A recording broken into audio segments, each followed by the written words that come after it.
সে মেয়েটা টানা 10 বছর ধরে গর্ভবতী ছিল, কিন্তু একবারও সন্তান জন্ম দিতে পারেনি। গ্রামবাসীরা তাকে রাক্ষস ভেবে বসেছিল। তারা তাকে খাঁচায় বন্দি করে ড্রাগন রাজাকে বলি দেওয়ার সিদ্ধান্ত নেয়। কিন্তু যখনই তারা তাকে মারতে যাচ্ছিল, তার পেট থেকে সোনালি আলো বেরিয়ে এলো। শান্ত হ্রদ কেঁপে উঠল। হঠাৎ হাজার হাজার জল ড্রাগন পানি থেকে লাফিয়ে উঠে তার চারদিকে রক্ষার দেওয়াল বানিয়ে দাঁড়ালো। তখনই সবাই বুঝতে পারল তার গর্ভে ছিল ড্রাগনের পুত্র। 10 বছর আগে মানুষের জগতে ভয়াবহ খরা নেমে এসেছিল। সম্রাট ড্রাগন রাজাকে 99 জন সুন্দরী নারী উপহার দিলেন, যাতে তিনি তাদের মধ্য থেকে একজনকে বেছে নিয়ে স্বর্গীয় পবিত্র পুত্র জন্ম দিতে পারেন, যে বৃষ্টি এনে পৃথিবীকে বাঁচাবে। ড্রাগন রাজা জাদুকরি আয়নায় নারীদের দেখলেন এবং টনিকে ডেকে বললেন যেন সে নিজেই একজনকে বেছে নেয়। টনি ভিড়ের দিকে তাকিয়েই সঙ্গে সঙ্গে সেই মেয়েটাকে চিনে ফেলল।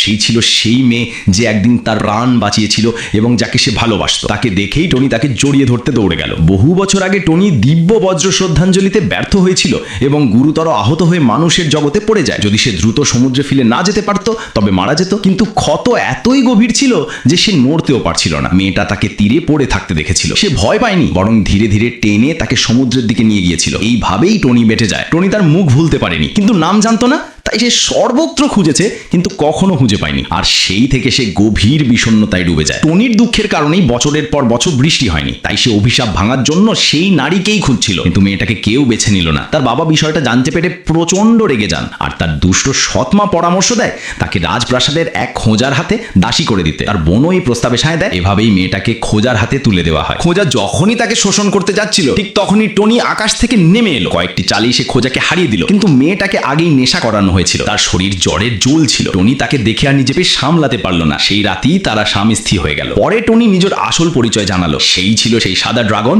যাকে মেয়েটা বাঁচিয়েছিল। এখন সে 4 সমুদ্রের রাজা। সে তার ভালোবাসা প্রকাশ করলো এবং দায়িত্ব নেওয়ার প্রতিশ্রুতি দিল। তারা চুপি চুপি বাগদান করলো। টনি সমুদ্রে ফিরে গিয়ে বিয়ের উপহার তৈরি করতে উদ্গ্রীব হয়ে উঠল, কিন্তু টনি চলে যাওয়ার সাথে সাথেই মেয়েটার পেট দ্রুত বড় হতে লাগলো। পরিবার তাদেরকে ভয় পেয়ে গেল। বাবা নির্মম ভাবে তাকে চড় মারলো। দাসীদের মধ্যে সব থেকে নিচু মর্যাদায় নামিয়ে দিল, কিন্তু মেয়েটার এতে কোনো ভ্রুক্ষেপই ছিল না।